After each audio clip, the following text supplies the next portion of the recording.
Je suis Alix Martin, ancienne notaire et aujourd'hui agent immobilier.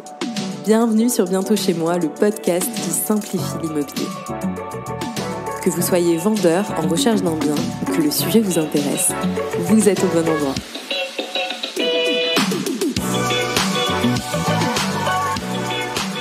Dans l'épisode d'aujourd'hui, je vous parle du déroulé d'une acquisition immobilière, que vous compreniez un petit peu le temps que cela met et puis toutes les étapes par lesquelles vous allez passer avant de devenir propriétaire.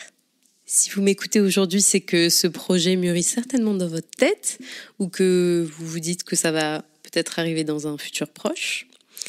En tout cas, je suis là pour vous éclairer sur les étapes par lesquelles vous allez passer.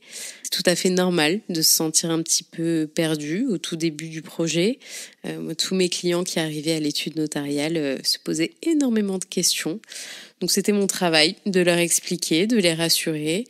Donc vous n'aurez plus besoin de demander ça à votre notaire puisque nous allons le voir ensemble aujourd'hui.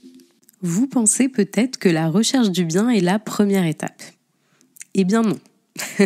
Ne perdez pas votre temps à chercher un bien que vous n'aurez pas la capacité financière d'acquérir.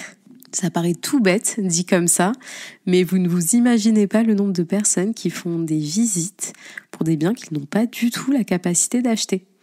On s'en rend compte après quand on demande des justificatifs, mais en fait, ne perdez pas votre temps. Tout le monde perd du temps. L'agent immobilier et surtout vous, à vous déplacer, à bloquer des matinées ou des après-midi pour visiter des choses que vous ne pourrez jamais acheter. Alors, ce que je vous conseille, c'est déjà d'aller voir votre banque, votre conseiller bancaire habituel.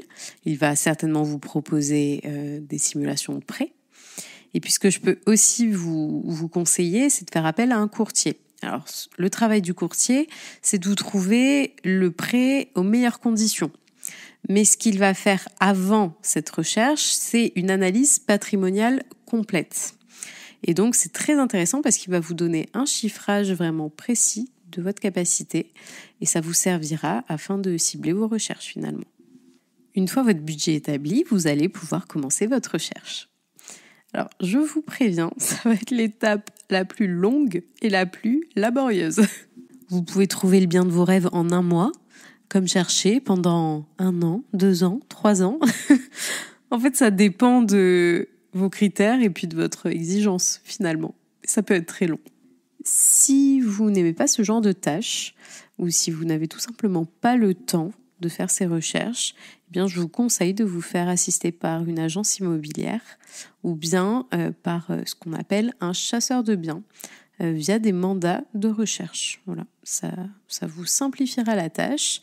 Et puis, bien très souvent, les agences ont finalement des biens en stock qu'on appelle des biens off-market, c'est-à-dire qui ne sont pas publiés sur les plateformes en général, que les vendeurs préfèrent garder un petit peu privé pour le moment.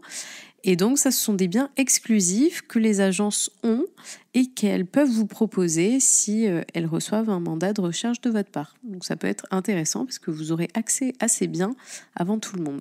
Et puis, si vous êtes courageux, eh bien, vous allez faire ces recherches par vous-même. Voilà, je peux pas vraiment vous donner d'autres conseils que ce à quoi vous pensez déjà, c'est-à-dire aller chercher sur les plateformes d'annonces immobilières, du style Se Loger, Maison et Appartements, Le Figaro, Belle Demeure, enfin, je pourrais vous en citer des dizaines. Aussi, aller voir sur les sites internet des agences auxquelles vous pensez, suivant le type de bien que vous cherchez. Et puis après, aller voir les réseaux sociaux des agences, des agents aussi, ou bien des mandataires indépendants. Parce que des fois, ils publient des annonces sur leur Instagram ou LinkedIn, enfin peu importe, Facebook également. La période des visites peut enfin commencer. Et c'est la période la plus agréable. Mais faites la démarche, parce que parfois, les photos, elles ne révèlent pas toujours la réalité du bien, et vous pourriez être surpris, en bien ou en mal d'ailleurs.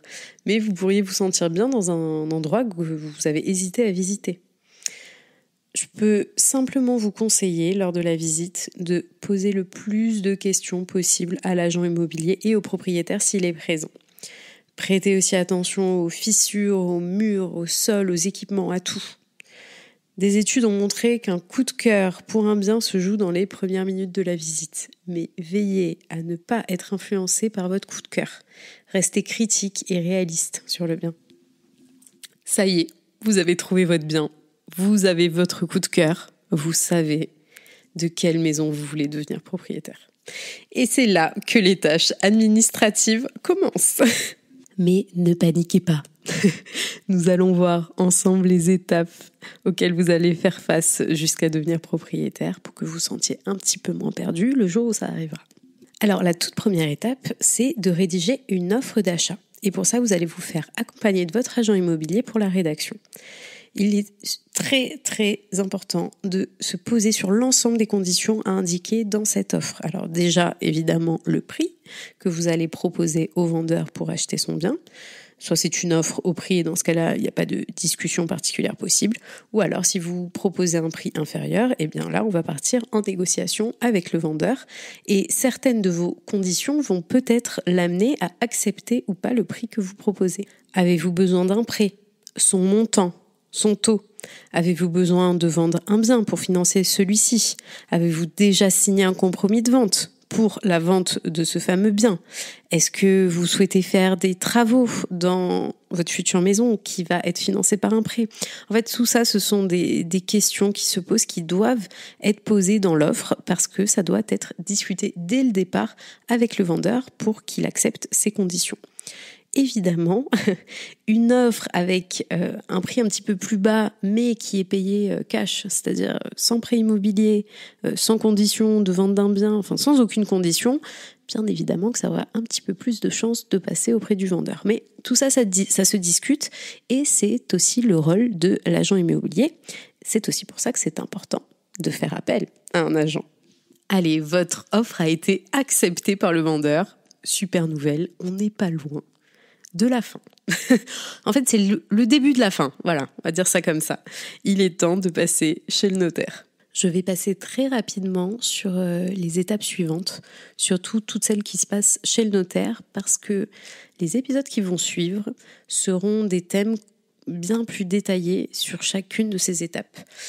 Par exemple, sur comment ça se passera chez votre notaire, quel est son rôle, le financement de l'acquisition, la protection de l'acquéreur, les documents à fournir par le vendeur. En fait, tout ce qui se passe chez le notaire, je le détaillerai plus tard. Donc, petit résumé des étapes qui vont vous attendre. Vous prenez contact avec votre notaire et un compromis de vente va d'abord être signé. Donc, il s'agit d'un acte qui va regrouper l'ensemble des informations sur le bien, sur les parties, sur le prix, sur les équipements du bien, sur tout.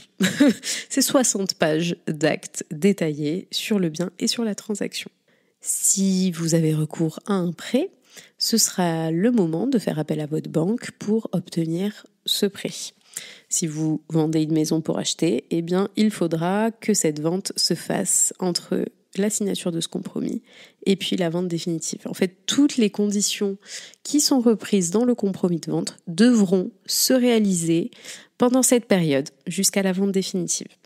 Cette période, elle dure en général 3 mois.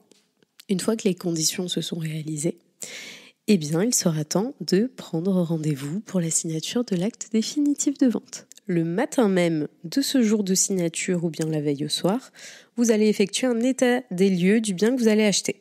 Et vous allez vérifier que tout est en état, qu'il n'y ait pas eu de dégâts depuis la dernière visite que vous avez faite. Vous allez relever les compteurs. Enfin, en fait, vous allez faire un petit tour. Vous serez accompagné de votre agent immobilier pour cette étape. Alors là, on vérifie tout. Tout. Les volets électriques, les climatiseurs, les radiateurs. On regarde s'il n'y a pas de traces d'humidité sur les murs, sur les plafonds. Il faut être extrêmement vigilant parce qu'une fois que l'on aura signé l'acte de vente, eh bien, on ne pourra plus revenir sur un défaut qui, en fait, ne nous avait pas sauté aux yeux ce jour-là. Donc, on vérifie absolument tout. Une fois cet état des lieux effectué, eh bien, le rendez-vous chez le notaire pourra avoir lieu. Le vendeur, les vendeurs, les acquéreurs, l'agent immobilier, tout le monde sera présent pour cette étape de lecture de l'acte de vente définitive. Une fois que cet acte aura été lu par le notaire, eh bien, il est temps de signer. Et vous êtes propriétaire. Voilà. Les clés du bien vous seront remises et vous pourrez vous installer tranquillement dans votre nouveau chez vous. En tout cas, je suis ravie que vous m'ayez écouté pour ce tout premier épisode de Bientôt chez moi. C'est un projet qui me tient vraiment à cœur et si ça vous a plu, eh bien, je vous invite à vous abonner à ce podcast et à me suivre sur Instagram pour ne rien rater du contenu à venir. À bientôt sur Bientôt chez moi.